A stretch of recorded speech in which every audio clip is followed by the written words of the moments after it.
우리 교회 주보에, 우리 교회 벽에, 우리 교회는 하나님의 경륜을 배웁니다. 이렇게 새겨놓았지요. 그뿐만 아니라 저는 하나님의 경륜을 책으로도 출판을 해서 하나님의 경륜을 가르치고 또 하나님의 경륜에 동참하는 것, 이것이 내 평생의 소원이고 사명이라고 그렇게 확신하고 있습니다.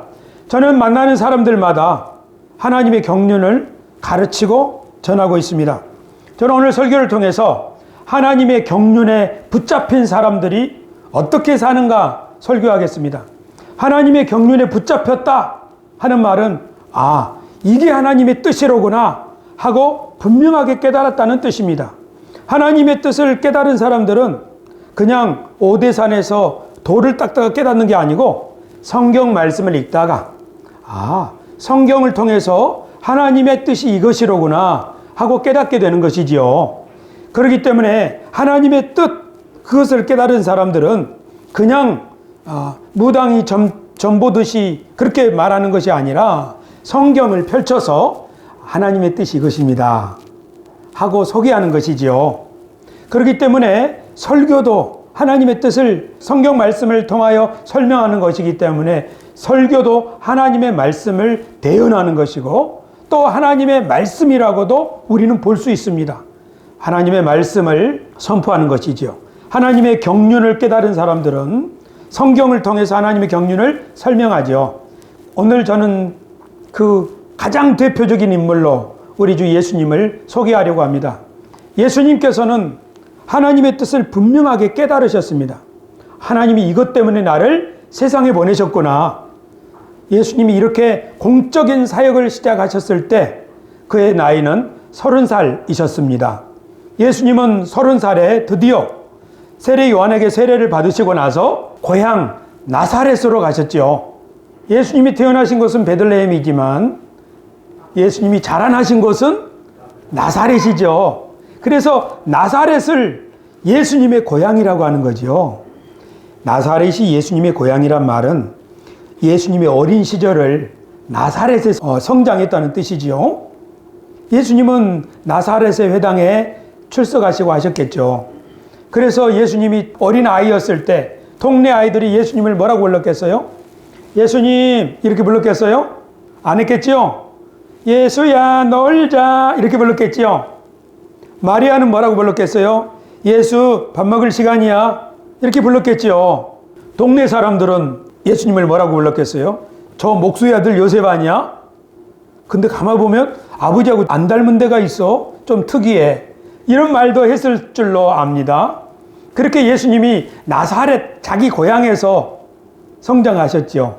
그런데 30살이 되셔서 하나님의 뜻을 깨닫고 하나님이 나를 부르시는구나 하고 세례를 받으시고 회당에 가서 동네 사람들 자기가 어린 시절 내내 그 출석했던 그 회당에서 두루마리 성경을 펼쳐내시고 거기서 어디 보자 하고 성경 한 구절을 딱 찾으셨어요. 이사야서. 그래서 읽으셨어요. 이사야 61장에 있는 말씀이에요. 우리가 오늘 62장을 읽죠? 61장의 1절 2절에 이런 말씀이 있습니다. 주의 성령이 내게 임하셨으니 이는 가난한 자에게 복음을 전하게 하시려고 내게 기름을 부으시고 나를 보내사 포로된 자에게 자유를 눈먼 자에게 다시 보게 함을 전파하며 눌린 자를 자유롭게 하고 주의 은혜를 전파하게 하려 하심이라 하였더라. 그렇게 성경을 쫙 읽으셨어요. 그리고 동네 사람들 보는 데서 여러분 이 말씀이 오늘 이루어지게 됐습니다. 저는 이 말씀을 이루기 위하여 왔습니다 하고 동네 사람들은 말하는 거예요. 이 말씀이 무슨 말씀이지요? 하나님이 나를 성령으로 기름 부으셔서 나를 택하셔서 가난한 자에게 복음을 눌린 자를 자유케 하고 여호와의 은혜를 선포하게 하셨습니다. 이 내용은 무슨 뜻이냐면요. 하나님이 말세에 보내실 그리스도를 이 내용이 가리키는 거예요. 그래서 이 본문은 장차 오실 그리스도를 가리키는 말씀이에요. 그런데 지금 자기 동네에서 태어났던 청년 예수가 동네 사람들 앞에 이렇게 말하는 거예요. 성경에 오시리라 기록되어 있는 그리스도, 내가 바로 그분입니다. 이렇게 말하는 거죠. 나는 하나님이 보내신 사람입니다. 나는 메시아가 눌린 사람, 자유가 없는 사람, 사람이 돼 사람답지 못하게 사는 사람, 미래를 꿈꾸지 못하는 사람, 자기 인생을 저주하는 사람, 어서 죽었으면 하는 사람, 그런 사람들을 풀어주고 자유케 해서 하나님의 형상을 회복하게 하기 위하여 이제는 새로운 시대가, 여호와의 은혜의 해가, 해방의 해가 시작되었다는 것을 선포하는 그 일을 하라고 저를 보내셨습니다. 이렇게 예수 청년 예수가 말을 하니까 동네 사람들이 뭐라고 하겠어요? 어제까지만 해도 우리와 함께 지내던 목수 요셉의 아들 예수가 오늘 뭘 잘못 먹었나? 하고 예수님의 말씀을 배척했죠. 예수님은 하나님이 나에게 보여주신 뜻, 이 일 하라고 나를 보내셨구나 하고 그걸 선포하셨지만 동네 사람들은, 나사렛 사람들은 예수님의 말을 정신 나간 사람, 헛소리로 알고 배척해버렸어요. 그래서 동네에서 쫓겨나고 말았어요. 누가요? 예수님이. 왜요? 하나님의 뜻을 깨닫고 하나님의 경륜을 깨닫고 그것을 말할 때. 하지만 예수님은 한 번도, 한시도 하나님이 나를 부르셨다고 하는 이 뜻을 잊어버리지 않고 이 말씀을 순종하기 위하여 그 평생이라고 해도 33살이니까 3년 반이죠. 그렇게 사셨습니다. 어떤 난관이 있더라도 하나님이 나를 보내신 것은 병든 사람 치료하고 눌린 사람 자유케 하고 그리고 사람답지 못하게 혼자 은둔하는 사람들 찾아가서 사람답게 살 수 있도록 이끌어주는 일, 그 일을 열심히 하셨습니다. 우리 이치훈 집사님이 요새 사순절이라 찬송 준비를 예수님이 고난 관련해서 준비하고 있죠. 우리 교우 여러분 모두 다 우리 이치훈 집사님과 한번 고민해 봅시다. 예수님은 어떤 마음으로 사셨을까요? 그러니까 나는 이 세상에 십자가를 지러 왔어. 내 임무는 세상 사람들의 죄를 담당하는 십자가를 지는 거야. 그렇게 일생을 사셨을까요? 아니면 예수님은 내 임무는 하나님이 이사야에 기록된 대로 눌린 사람을 풀어주고 병든 사람 치료하고 눈먼 사람 다시 보게 하고 그래서 새로운 시대 여호와의 은혜를 선포하는 거야. 나는 사람들을 살릴 거야. 할 수 있는 대로 많은 사람을 살릴 거야. 그런 마음으로 사셨을까요? 이 두 마음이 다른 마음은 아닐 거예요. 하지만 우리는 예수님이 어떤 마음으로 사셨을까에 대해서 생각하는 것, 그것이 사순절에 할 일이에요. 오늘 저는 무슨 설교를 하고 있냐면 하나님의 경륜에 붙들린 분, 예수님. 그것은 뭐냐면 하나님의 뜻은 이것이야 하고 분명하게 깨달았다는 거예요. 나는 이것을 위해 살아야 해 하고 분명하게 깨달았다는 거예요. 지금 새로운 세상이 시작되었다고 하는 선언이었죠. 그래서 하나님의 뜻을 깨달은 이 분들은 가만히 못 있는 거죠. 하나님의 뜻을 깨달았기 때문에 그것에 자기 인생을 바치고 그것을 사람들에게 알려주고 그리고 사람들을 살리기를 원하는 거죠. 두 번째 소개해드릴 분은 사도 바울입니다. 사도 바울도 하나님의 뜻을 깨달았어요. 사도 바울이 하나님의 뜻을 깨닫기 전, 하나님의 경륜을 깨닫기 전, 그 사람은 열성파 유대인입니다. 열성파 유대인이란 말은 두 가지를 목숨처럼 소중히 여기죠. 하나는 율법. 율법은 어떤 일이든 지켜야 된다. 또 하나는 성전. 목숨보다도 소중한 것, 이 두 가지. 율법과 성전을 소중히 지키는 사람. 그게 열성파 유대인인데 사도 바울은 그런 사람이었죠. 그런데 하나님의 뜻을 깨닫고 나니까 내가 왜 이전엔 이것을 몰랐을까? 이전에도 하나님을 열심히 섬겼는데 왜 이전에는 몰랐을까?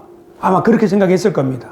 그래서 사도 바울은 나중에 고백하기를 이 하나님의 경륜은 전에는 비밀처럼 감춰져 있다가 하나님께서 계시를 열어서 나에게 깨닫게 해주셨어. 그리고 내가 성경을 보니까 성경이 바로 이것이 하나님의 뜻이라고 알려주시는 것이로구나 하고 10년 동안 준비한 다음에 안디옥 교회에서부터 말씀을 가르치기 시작했더니 안디옥 교회가 막 부흥하고 성장했지요. 안디옥 교회가 성장하고 나서 교회는 바나바와 사울, 바울을 선교사로 파송했지요. 이분들이 선교사로 파송될 때 그냥 우리도 선교를 해야 합니다 하고 선교의 사명을 감당하기 위해서 나간 것만이 아니라 어쩌면 저는 이랬을 것 같아요. 안디옥 교회에 이 하나님의 말씀이 충만해지니까 안디옥 교회 성도들이 다 변한 거예요. 전부 다 예수님을 따르는 사람들이 된 거예요. 그래서 안디옥 교회에 있는 그 사람들을 예수쟁이라는 별명을 갖게 되었죠. 그리스도인, 크리스티아누스라고 하는, 크리스티아노이라고 하는 이 헬라어는 예수를 따르는 사람들이란 뜻인데 왜 그런 별명을 갖게 되었겠어요? 그 사람들에게 특징이 있었기 때문이죠.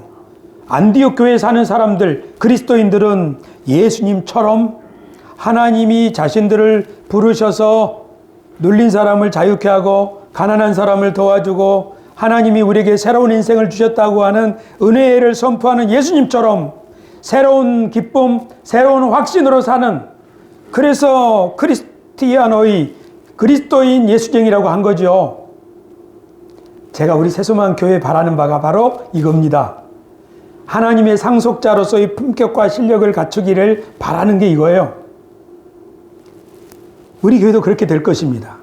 새소망 교회인들의 말, 행동, 꿈, 이 모든 것들이 다른 거예요. 누구와 달라요? 하나님의 경륜을 모르는 사람과 다른 거예요.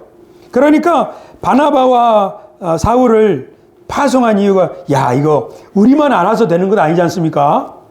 이 사방에 흩어져 있는 우리 동족들, 그들이 곳곳에 회당을 짓고 있는데 우리 동족에게도 이거 알려줘야 되는 거 아닌가요? 아마 그랬을 겁니다. 그래서 갑시다 하고 바나바와 바울을 보낸 거죠. 제1차 선교 여정이 시작되었고, 그렇게 해서 비시디아 안디옥이라고 하는 지역에서 회당에 들어갔는데 거기서 사도 바울이 설교를 했습니다. 회당에는 안식일마다 유대인들이 모여 있는 곳이죠. 뭐라고 설교합니까? 예수님이 전에 안식일에 나사렛 회당에서 그렇게 하셨듯이 사도 바울도 안식일에 비시디아 안디옥에 있는 회당에서 유대인들에게 하나님의 말씀을 사모하는 그 사람들에게 설명하는 거죠. 사도행전을 13장을 읽어보면 누가가 비시디아 안디옥에서 설교했던 사도 바울의 설교를 조금 상세하게 기록을 했습니다. 거기에서 사도 바울은 뭐라고 설교를 했는가 하면, 하나님께서 우리 조상을 애굽에서 건져내시고 그리고 광야를 지나 이 땅에 이르게 하셨습니다. 그리고 사사시대가 있었고 사무엘이 있었고 다윗을 하나님이 왕으로 세우셨습니다. 그리고 다윗의 후손으로 예수님을 보내주셨습니다. 예수님은 이 땅에서 하나님의 뜻을 순종하시다가 우리 백성의 지도자들에게 죽임을 당하셨습니다. 그리고 사흘 만에 다시 살아나셨습니다. 이렇게 사도 바울은 성경, 구약 성경 이야기를 쭉 설명하면서 예수님을 설명하는 거예요. 예수님이 죽으셨다가 다시 살아나셨는 그 소식을 전한 거죠. 그러면서 설교의 절정에서, 회당 설교의 절정에서 이렇게 말했습니다. 그러므로 형제들아, 너희가 알 것은 이 사람을 힘입어, 예수님을 힘입어 죄사함을 너희에게 전하는 이것이며, 또 모세 율법으로 너희가 의롭다 하심을 얻지 못하던 모든 일에도 이 사람을 힘입어, 예수님을 힘입어 믿는 자마다 의롭다 하심을 얻는 이것이라. 이게 무슨 뜻이냐면, 구약의 성경 이야기를 쫙 들려준 다음에 예수님을 힘입어 예수님을 통해서 죄사함을 받고 의롭다함을 받는다. 죄사함과 의롭다함을 선포하는 거죠. 여러분, 죄사함을 선포하는 건 무엇과 똑같냐면, 눌린 데서 자유를, 눈먼 자가 다시 보게 함을, 포로된 자가 거기서 풀려남을 얻는 것과 똑같습니다. 성경에서 죄라고 하는 것은 어떤 결과를 낳게 하는 거냐면 포로로 끌려가는 거예요. 에덴 동산에서 죄를 지으면 어떻게 되죠? 쫓겨나죠. 가나안 땅에서 이스라엘 백성들이 죄를 범합니까? 어떻게 됐죠? 그 땅에서 쫓겨났죠. 쫓겨나서 어떻게 됩니까?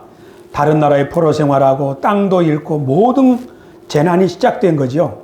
그래서 죄가 포로 생활이라면, 죄가 용서되면, 죄사함이 예수님으로 말미암아 죄사함이 시작되었다면 이게 끝나는 거죠. 그러니까 예수님께서 나사렛 회당에서 설교하시는 그 말씀, 이사야 61장을 통해서 주의 신이, 주의 성령이 내게 임하셨으니 가난한 자에게 복음을 전하고 눈먼 자가 다시 눈을 뜨고 이제 자유, 해방, 여호와의 은혜가 선포된다고 사도 바울이 설교했던 바로 그 설교. 지금 무슨 얘기하는 거냐면요, 사도 바울이 나중에 회당에서 한 설교가 죄사함과 의롭다함을 선언한 거예요. 누구한테? 죄 용서받기를 바라는 유대인들에게 의롭다함을 받아서 하나님 앞에 깨끗한 사람으로 서야 하나님의 은총을 받을 수 있다고 믿는 사람들에게 예수님이 바로 너희가 기다리는 죄사함의 문제, 너희가 기다리는 의롭다함의 문제, 너희들 의롭게 되려고 할례를 하고 절기를 지키고 모든 율법을 다 지켜서 의롭게 되려고 하고 있지 않느냐. 그 모든 일에 대해서 예수님이 우리에게 하나님 앞에 설 수 있게 하는 의로움을 주시는 분이다 라고 전하는 거예요. 그러니까 이것도 굉장히 충격적인 말씀이에요. 유대인들이 그렇게 열심히 율법을 지키는 이유는 하나님 앞에 의롭다함을 받기 위함이에요. 유대인들이 열심히 기도하는 이유는 우리 죄를 사해 주실 그분을 보내달라고, 우리 죄가 용서된다면 우리의 이 딱한 처지는 해결될 텐데, 우리의 죄가 용서된다면 나는 더 이상 저주 아래 있지 아니할 텐데, 그렇게 바라는 사람들이에요. 그런데 그 사람들에게 지금 사도 바울이 뭐라고 전하는 거예요? 그 이름으로, 예수님의 이름으로 죄사함과 의롭다 하심을 하나님이 주신다. 그러니까 그 이야기를 들은 사람들 중에 정말입니까? 하고 마음이 뜨거워져서 우리가 예수님을 믿겠습니다. 이제 예수님을 통해서 나도 자유입니다. 이제 예수님을 통해서 나도 하나님 앞에 점도 없고 흠도 없는 거룩한 자로 설 수 있게 되었습니다. 이제 예수님을 통해서 내 인생은 새롭게 열리고 하나님은 나와 함께 하십니다. 이 기쁨에 나는 동참하기를 원합니다. 하나님이 구약 성경 내내 약속하신 그 메시아가 바로 나사렛 예수 그분이라면 그분을 통해서 구원받기 원합니다 하고 믿는 사람들이 나왔던 반면에 또 어떤 사람들은 사도 바울을 배척하고 쫓아냈죠. 돌로 치기도 하고요. 사도 바울이 이 복음을 전하지 않으면 자기가 오히려 화로다 이렇게 말한 이유는 이게 너무 좋은 소식이기 때문이에요. 그러니까 이 세상의 사람들이 팔자에, 그 다음에 가문에 있는 악한 풍습에, 그 다음에 자기가 가지고 있는 콤플렉스에, 그리고 자기가 가지고 있는 못된 버릇에, 그리고 고집에, 그리고 탐심에 붙들려가지고 불행하게 사는 거예요. 싸우며 다투며 가정에 평화가 없는 거예요. 나라들도 그렇고요. 그것이 바로 눌려있는 삶, 잡혀있는 삶, 저주 아래 있는 인간의 상태임을 알았어요. 여기서 그 무엇이 우리를 자유롭게 할 수 있나요? 그 누가 우리를 풀어줄 수 있나요? 그 누가 대한민국 국민들의 행복 지수를 올려줄 수 있나요? 그 어떤 정당이, 그 어떤 정치인이 국민을 행복하게, 편안하게, 더 잘 살게 해줄 수 있나요? 선거철만 되면 모든 현란한 구호가 난무하지만 그렇게 못 해주는 거 우리가 알잖아요. 그러면서도 풋풋잖아요. 이 세상 모든 사람들은 애쓰지만 답이 없다는 걸 알고 있어요. 그래서 그냥 현실에 충실하는 거예요. 까르페 디엠 하면서. 그냥 열심히 살다가 가면 끝이지. 그러나 이것을 하나님의 뜻을 깨닫고서 현실과 세상을 바라보면, 아, 하나님이 원래 지으신 인간의 모습은 이것이 아닌데 우리가 이렇게 살고 있구나. 하나님은 우리들에게 정말 자유를, 정말 왕 같은 제사장을, 아니 이 세상 모든 것을 아름답게 가꾸고, 그리고 살면 살수록 너무 나는 행복해, 살면 살수록 보람 있어, 그런 것을 느낄 수 있도록 우리를 지으셨는데, 대장으로 지으셨는데 쫄자하고 있고, 머리로 지으셨는데 꼬리가 되고 있고, 왕으로 지으셨는데 종살이하고 있고, 그것을 성경의 말씀을 깨달은 사람들은 아는 거죠. 성경을 떠나서는 인간은 원숭이가 진화했는지 아메바가 진화했는지 설명을 할 수 있어요. 틀렸다는 말이 아니라 하나의 설명 방법이에요. 진화론이 틀렸다는 것이 아니라 진화론으로 인간을 해석하면 거기에는 인간은 동물보다 약간 발전한 존재일 뿐입니다. 성경을 믿지 아니한 진화론의 한계는 바로 그것입니다. 진화론은 인간에게 자신의 환경을, 자신의 형편을 깨치고 더 나은 미래를 향해서 꿈꿀 수 있게 하지 못합니다. 하나님의 말씀을 배우고 들은 사람들은 하나님이 어떤 분이고 하나님이 우리를 어떻게 생각하시고 우리가 어떤 미래가 있고 그것을 깨닫기 때문에 현실에 그렇지 못하게 살아가고 있는 자신과 동족을 볼 때 어떤 생각이 들겠어요? 야, 하나님이 예수님을 통하여 우리에게 쇠기를 주셨어. 원래 하나님이 의도하신 바가 이게 아니었잖아. 그러나 우리가 하나님을 떠남으로, 범죄함으로 우리가 이런 저주 가운데 있는 거잖아. 그러나 이제는 예수님을 통하여 모든 사람이 새로운 삶을 살 수 있도록 길을 열어주셔서 죄사함과 의롭다함을 허락해 주셨으니 그것을 확증하려고 죽으시고 다시 살아나셔서 하나님의 약속이 분명하다는 사실을 증거해 주셨으니 이것이 증거니까 믿고 따르라. 그때 이 하나님의 뜻을 깨닫는 사람들은 예수님 앞에 나와서 이 복음의 말씀을 듣고 새로운 삶을 시작할 수 있게 되는 거죠. 왜냐하면 그 말씀을 믿음으로, 그래서 우리가 믿음으로 구원받는 것 아닙니까? 미쳤다는 말 듣는 거 체면치레하는 사람에게는 중요한 말이겠죠. 하지만 너무 좋은 하나님의 뜻, 하나님의 경륜을 깨달은 예수님, 동네 나사렛 사람들한테 너 목수의 아들이 뭐 하고 있느냐고 말이지. 동네 사람들이 쫓아내도 사도 바울에게는 너의 많은 학문이 너를 미치게 하였다. 너는 천하를 어지럽게 하는 연병이다, 전염병이다. 그런 말을 들을지라도 개의치 않지요. 그게 몇 대수인가요? 더 중요한 거는 나와 우리 모두를 살리는 우리를 위한 하나님의 새로운 말씀이 우리에게 계시되었고 예수 그리스도를 통하여 하나님께서 우리에게 새로운 미래를 주시는데 그 복음을 받아들이면 세상과 인생이 달라질 수 있는데 하나님의 은총에 동참할 수 있는데 그게 훨씬 중요하죠. 이것을 위해서라면 내가 죽어도 상관없지요 라고 사도 바울이 고백한 거지요. 그러니까 하나님의 뜻을 깨달은, 하나님의 경륜을 깨닫는 사람들은 이 막 기쁨이 있는 거예요. 이 증거를 하는 거예요. 그냥 예배당에 자리 채우기 위해서 하는 것이 아니라 막 나누고 싶은 거예요. 저는 이 하나님의 경륜, 이것을 우리 세수만교회 와서 깨달은 다음부터 점점 시간이 지날수록 이 말씀을 계속 깊이 더 멀리 더 많은 사람들에게 나누고 싶은 열망이 커지고요. 그렇게만 된다면 내가 어떻게 돼도 그건 중요치 않다. 어떤 사람이 말하기를 50대 당신의 노후는 준비되어 있나요? 하고 저에게 미래를 염려하게 하는 말을 할 때도 걱정할 필요가 없는 무대책이 아니라 그거 중요한 거 알죠? 나이 들어서 연금도 있고 뭐도 있고 그렇게 하면 좋죠. 누가 그 중요한 거 모르나요? 그러나 더 중요한 문제가 지금 내 앞에 있어요. 더 가치 있는 문제가. 그게 뭐예요? 나를 자유케 하시고 나에게 살 소망을 주시고 우리에게 소망을 주시고 우리 대한민국과 세계를 살릴 수 있는 하나님의 말씀, 하나님의 경륜이 우리에게 증거되었잖아요. 이 소식도 모르고 그냥 돈만 많으면 잘 사는 줄로 알고 많은 좋은 학교 가면은 성공한 줄로 알고 뭐 G10, 뭐 세계 선진국에 들어가면은 진짜 좋은 나라인 줄로 알고 우리나라 만세라고 생각하지만 실제로는 아니잖아요. 대한민국이 천국입니까? 그런 건 아니잖아요. 동남아 저 남미에 있는 나라들보다 우리나라가 잘 살고 깨끗하고 좋아요. 하지만 우리나라 사람들은 행복하다고 말 안 하잖아요.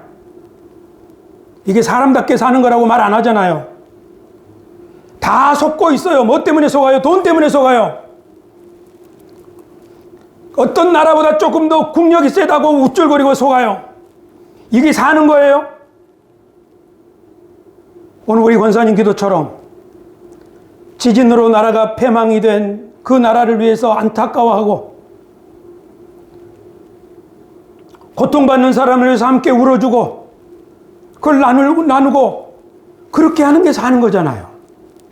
혼자만 대굴 같은 집 지어놓고 거기에 막 돈 많이 쌓아놓고 에헴하고 좋은 차 굴리고 다니고 그게 잘 사는 건 아니잖아요. 그러나 우리는 잘 산다고 말할 때 그렇게 말하잖아요. 아무개 집사님이 잘 산대라고 말할 때 우리는 좋은 아파트에 살고 돈이 많고 그렇게 생각하잖아요. 우리의 언어가 타락한 거라고요. 하나님의 뜻이 희미해지니까 우리 말도 희미해지는 거죠. 하나님의 뜻이 분명하면 우리 말도 분명해요. 예를 들면 우리 장은하 권사님 내일 병원에 입원하시죠. 그러면 하나님의 뜻이 분명하니까 어떻게 해요? 하나님이 역사하실 줄 믿습니다. 이것도 하나님의 영광을 나타낼 줄로 믿습니다. 하나님 뜻이 선명하면 그래요. 근데 하나님의 뜻이 희미하면 어떻게 돼요? 내가 한평생 교회를 열심히 섬겼는데 이 말년에 지금 내게 이런 몸의 병이 무슨 저주를 받았나, 내가 무슨 잘못했나 이렇게 생각하면 안 돼요. 우리의 환경은 우리 속에 무슨 이야기가 있는가에 따라서 해석이 다르게 되죠. 우리 마음속에 있는 이야기는 땅에서 나온 이야기도 있고 하늘에서 나온 이야기도 있어요. 땅에서 나온 이야기는 1등 장땡이에요. 하늘에서 나온 이야기는 남을 지도하고 싶은 사람은 가장 밑에서 섬기는 자가 되라고 우리 주님이 가르치신 거잖아요. 그러니까 하나님의 경륜을 깨닫는다는 것은 이 세상과 우리를 향한 하나님의 뜻을 깨닫는 것인데, 그것은 성경에 게시되어 있고 예수님을 통해서 더 선명하게 드러났어요. 그래서 우리가 성경과 예수님의 말씀을 통해서 하나님의 뜻을 이해하면 이해할수록 우리는 새로운 판단으로 세상과 환경과 자신을 보는 거예요. 50대 중반에 재산이 얼마나 있으면은 그래도 대학 나온 사람이죠.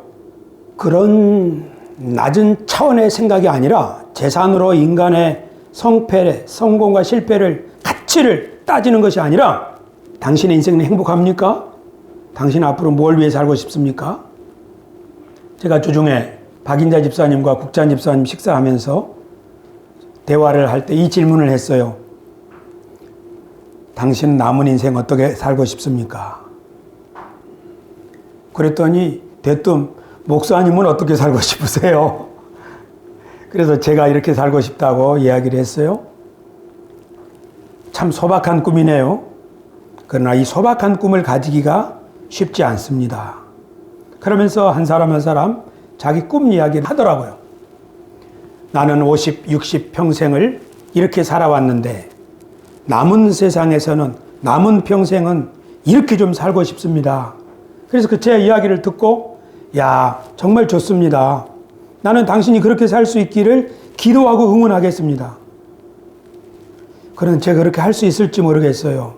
그렇지 않아요. 하나님이 함께 하십니다.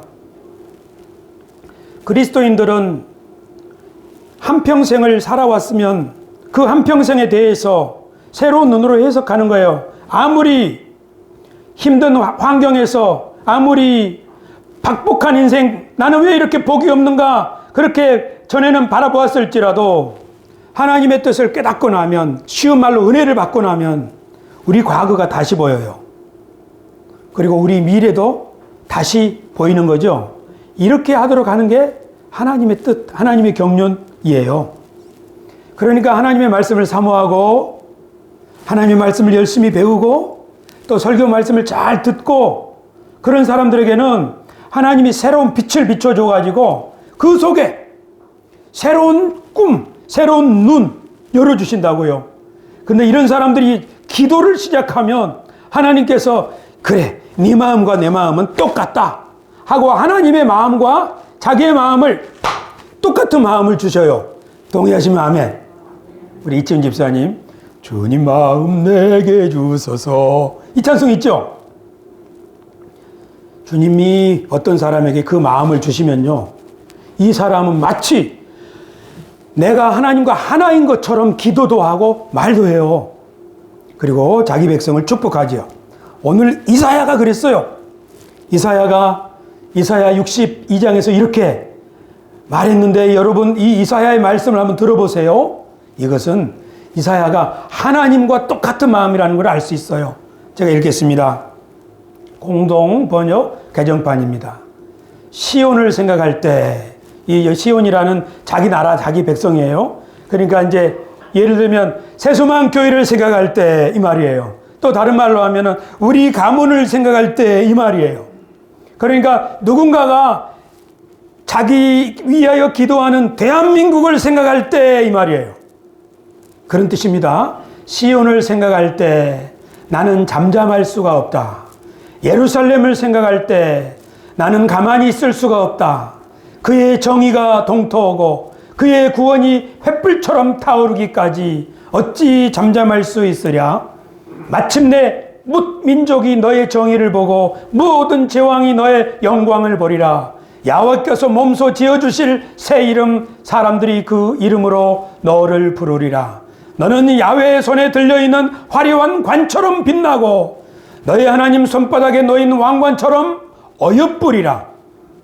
다시는 너를 버림받은 여자라 하지 아니하고 너의 땅을 소박대기라 하지 아니하리라. 이제는 너를 사랑하는 나의 임이라. 너의 땅을 나의 아내라 부르리라. 야훼께서 너를 사랑해 주시고 너의 땅의 주인이 되어 주시겠기 때문이다. 씩씩한 젊은이가 깨끗한 처녀를 아내로 맞이하듯 너를 지으신 이가 너를 아내로 맞으신다. 신랑이 신부를 반기듯 너의 하나님께서 너를 반기신다. 우리 교회를 두고 아마 이 장로님이 기도할 때 이렇게 기도하실 것 같아요. 세소만 교회야, 너는 뭇 백성에게 하나님의 왕관처럼 빛나게 되리라. 장로님 그렇죠? 언어는 달라도 같은 내용일 거예요. 그런데 이런 마음을 누가 품으시겠어요? 하나님이 품고 있는 그 마음이죠. 근데 이 마음을 지금 이사야가 품었잖아요. 이사야 마음과 하나님의 마음은 하나예요. 다른 말로 하면 하나님의 경륜이 이사야에게 쏟아지니까 이사야가 그 하나님의 경륜에 붙들려 가지고 지금 말하는 거예요. 하나님의 경륜에 붙들려서 보니까 지금 우리나라 백성은 소박대기가 뭐예요? 저는 처음 들어봤는데 소박 맞은 여자 아니에요. 소박 맞으면 얼마나 처량하겠어요? 요새는 돈이 있으니까 덜 처량한데 옛날에는 시집 가가지고 소박 맞고 쫓겨나면 이만한 보따리 들고 울며 동네 어귀에 가가지고 못 들어가고 있겠지요. 그 처량한 소박대기. 너희는 더 이상 그렇지 않다. 버림받은 여자가 아니고 하나님의 사랑하는 나의 임이다. 나의 아내다. 그리고 모든 나라가 너희를 높일 것이고 너희에게 새 이름으로 하나님이 주실 것이고 하나님의 손에 붙들린 왕관처럼 너희가 빛나게 되리라. 지금 누구를 보고 이 얘기하는 거예요? 폐허가 된 이스라엘, 아직 자유가 없는 이스라엘, 기가 죽어 있는 이스라엘. 이것이 하나님의 경륜에 붙들린 사람들의 마음이고 기도입니다. 제가 우리 새소만 교회를 볼 때 제 자신이 이렇게 바뀌는 걸 경험했어요. 처음에는 우리 머리 하얗신 어르신들하고 너 지금 뭐하니? 제 자신이 딱해 보였어요. 제가 부임한 초창기 때는. 근데 시간이 점점 지나면서 하나님의 말씀이 선명해지니까 새롭게 보이는 거예요. 이분이 얼마나 하나님을 사랑했고 이분의 기도를 통해서 앞으로 어떤 일이 벌어질까 이런 게 막 기대가 되는 거예요. 우리 새소만 교회를 바라보는 제 눈이 달라지더라고요. 할렐루야. 우리 가문도 그렇고요. 이 세상에서 실패한 사람을 옛날에는 복 없는 사람, 박복한 인생이라고 했지만 지금은 루저라고 그래요. 요새 사람들은 운도 지질이 없고 실패하고 궁상 맞은 사람을 요새 사람들은 루저라는 말을 씁니다. 옛날에 이런 말 안 썼죠. 근데 요새 사람들은 영어를 써요. 루저는 이런 뜻이라고 사전에 나와 있는데 말이나 행동, 외모가 볼품없고 능력과 재력도 부족하여 어디를 가건 대접을 받지 못하는 사람. 그런 사람을 루저라고 하면서 사람들이 측은하게 여기고 딱하게 여기는 거고 그런 사람을 때로는 자신이라고 생각하기도 하고 다른 사람을 피할 때 쓰는 말 루저. 이 땅에 루저라고 생각하는 사람이 많죠. 이스라엘처럼 예루살렘처럼 시온처럼. 그러나 하나님의 영에 붙들리니까 그 루저들이 그렇게 안 보이는 거예요. 하나님의 손에 있는 빛나는 왕관처럼 보이는 거예요. 새로운 이름을 가진 새로운 피조물로 보이게 되는 줄로 믿습니다. 할렐루야. 누가 그런 사람일까요? 오늘 설교 제목이 이제 나왔어요. 6절 예루살렘아 내가 너의 성 위에 보초를 세운다. 밤이고 낮이고 가리지 아니하고 그들은 결코 잠잠해서는 안 된다. 야훼를 여호와를 일깨워 드릴 너희가 입을 다물고 있어서야 되겠느냐?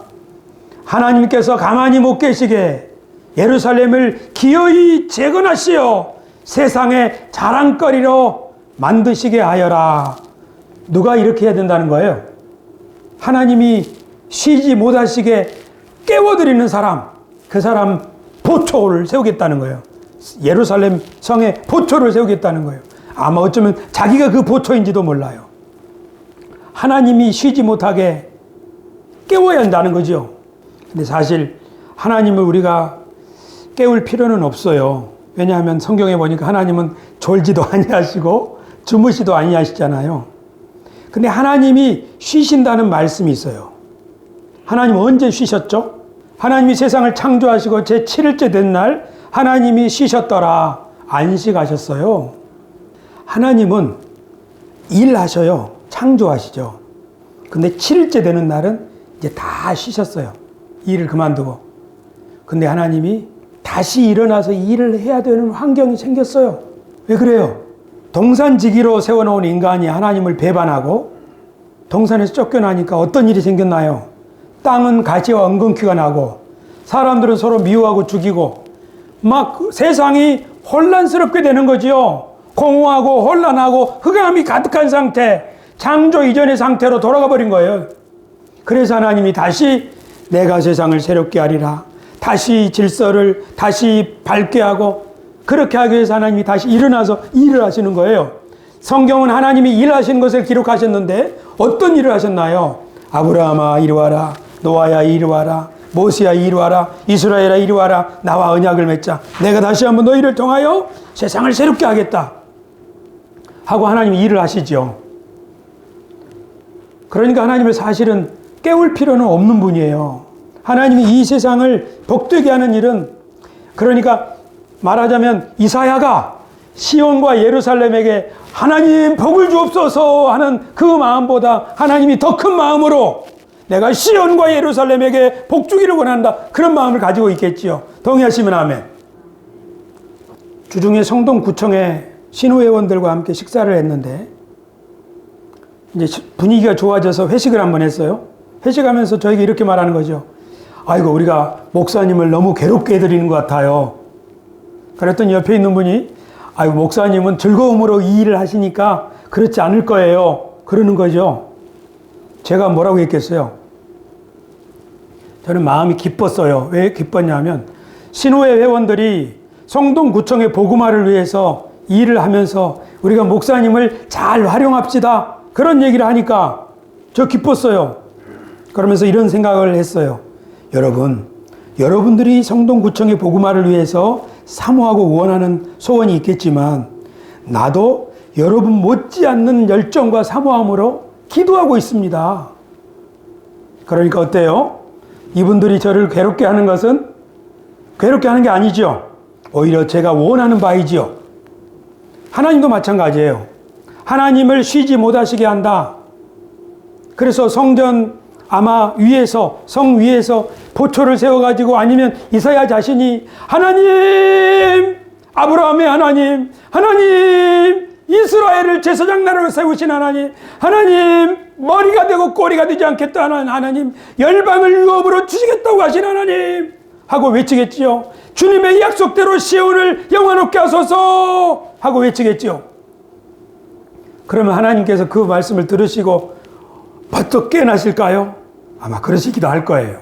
하나님은 아브라함을 생각하시면서 소돔 땅에 있는 롯을 구원하셨어요.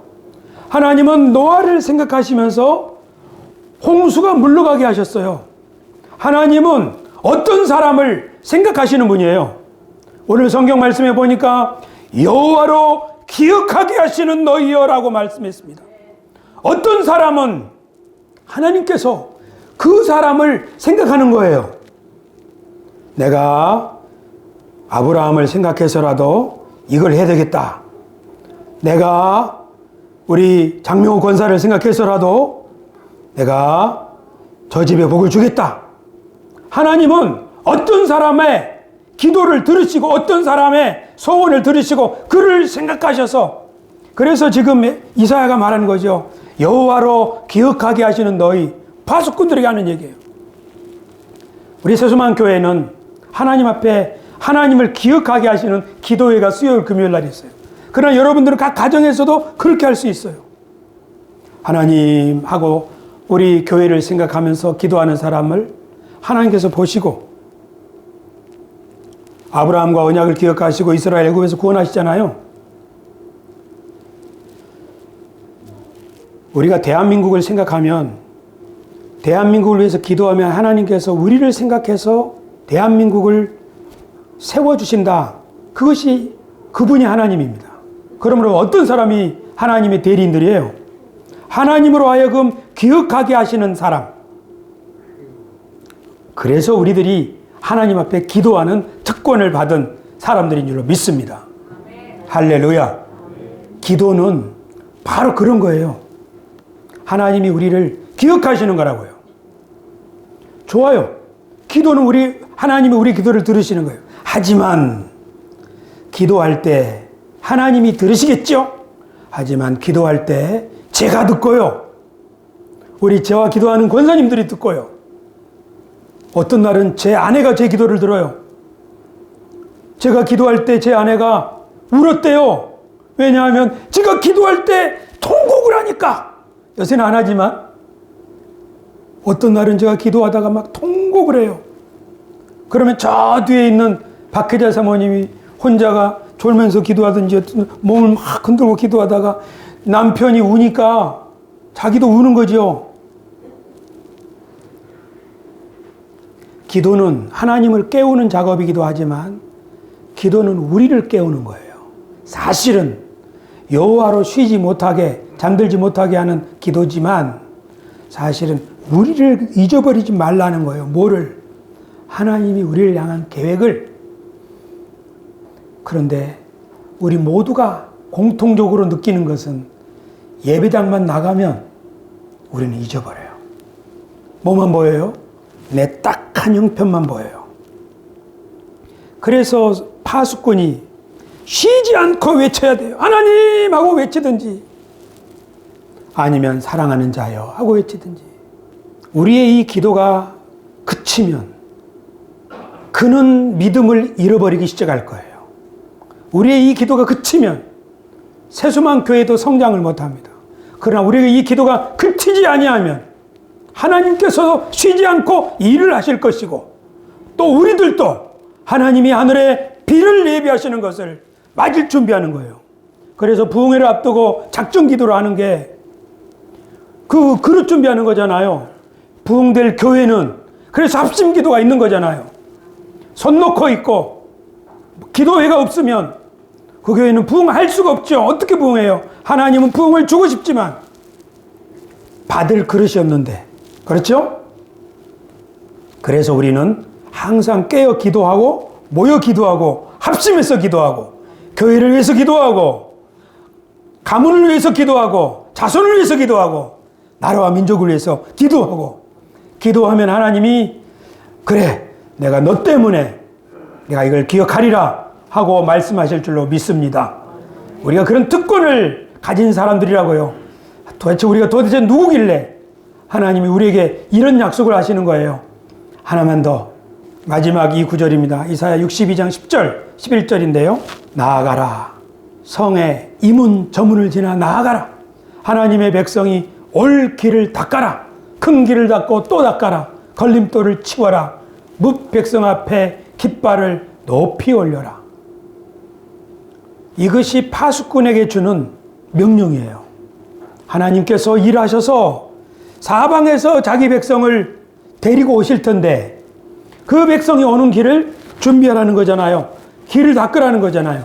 이 문 저 문으로 나가서 그 백성이 오는 길을 닦아라.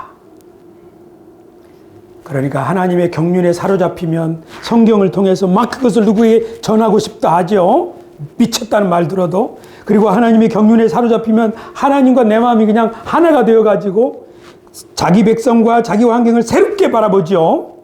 그리고 하나님의 이 마음과 자기 마음이 하나가 되면은 마치 하나님 이 주님이 되게 이 말씀 주셨잖아요 하고 하나님을 깨우기라고 하듯이 사실은 자기가 깨워지는 것인데 그렇게 하지요. 그리고 마침내 어떻게 하는 거예요? 행동을 하는 거예요. 길을 준비하는 거죠.